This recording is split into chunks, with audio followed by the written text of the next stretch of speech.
Number three is going to be that the Arizona Cardinals are going to start the season 1-7. I could be wrong here, but I have a feeling the Cardinals are going to start the season the opposite of the way they did last year. We all remember they were the number one team in the league for probably the first 10 weeks of the season. And then when they played that game against Green Bay without Green Bay's wide receiver core and still lost the game, the wheels just seemed to fall off from that point forward. But again, I think they're going to start the season the opposite of the way they did last year.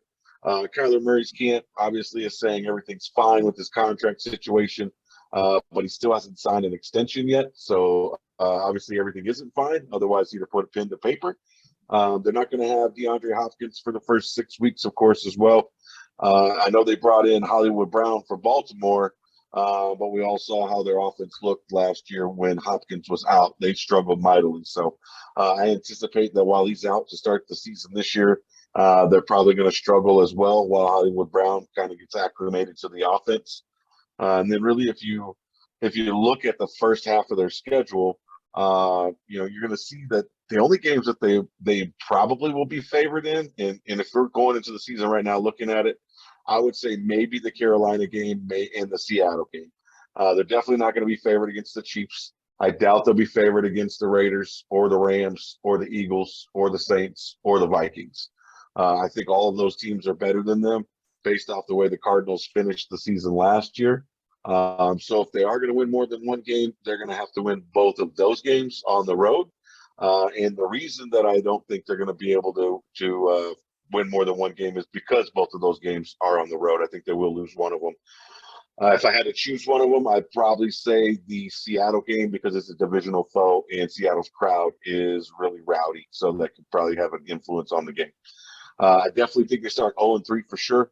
They're going to lose. And then I think, obviously, like I mentioned, they're going to lose to the Eagles, Saints, and Vikings as well. So I think it's going to be a tough sledding for them to start the season.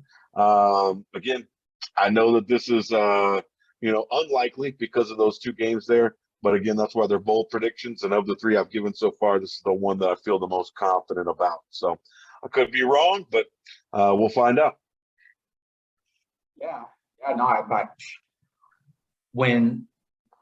when I first see this, I go Cardinals 1-7, and I'm like, and then I see the schedule. I didn't really have a chance to look at their schedule prior to this, and I'll tell you, those first three games right away are going to be tough. So I could see them easily in an 0-3 hole to start the year. And when you're losing, it just kind of becomes habit, and it's just something that unfortunately causes momentum, just like it could be positive, could be negative. So they get to that game against Carolina where they're 0-3. They could easily lose that game.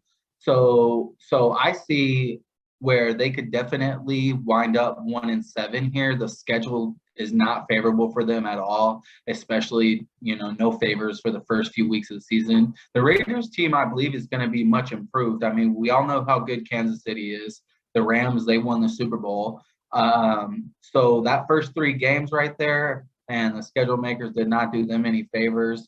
As far as Kyler Murray goes, I believe he's going to sign. I believe he'll be there, to be the week one starter and everything like that. I think he's going to sign an extension here soon from what I'm reading on Twitter and all that jazz. But regardless of whether he's starting, they just have such a tough schedule there. I didn't realize it was that tough until I look at this. And then, they're going to be minus D-Hop for the first half of the season.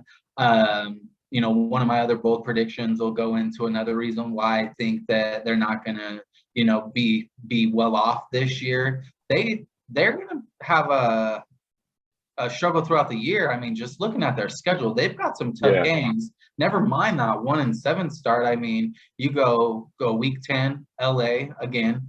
You got the 49ers, then you got the Chargers. Then you come out of the bye week, you've got the Patriots, who should be a better team. They weren't bad last year with Mac Jones. The Broncos with Russell Wilson, who's all too familiar with the Cardinals. Then the Bucks, Falcons, but then the 49ers again. So, I mean, they could win, less than 7 games. Maybe I'll flip this and say I'll have a bold prediction right here, if you don't mind me detail off of you, is I'm going to say they don't win more than 7 games this year.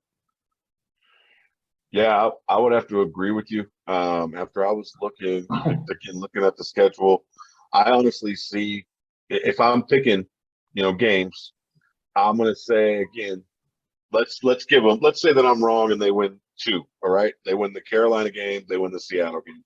I don't think they're going to win any of those other games that I mentioned. I think that they might beat Seattle again. So let's say that's three. A very good chance they'll split with the 49ers because they've had the 49ers number. So let's say that's four. I say they beat Atlanta, even though that's an early game on the road, early start for them. So that's how West Coast teams do with that. So I would say, yeah, you're probably right. I would say I would put a 6 or 7 game ceiling on their season this year, based off the way they finished last year and based off the fact that Hopkins will be out for the first 6 weeks. Absolutely. Yeah, that's going to be tough. It's going to be a tough year for the Cardinals, unfortunately, for those Cardinals fans. Happily for me as a 49ers fan.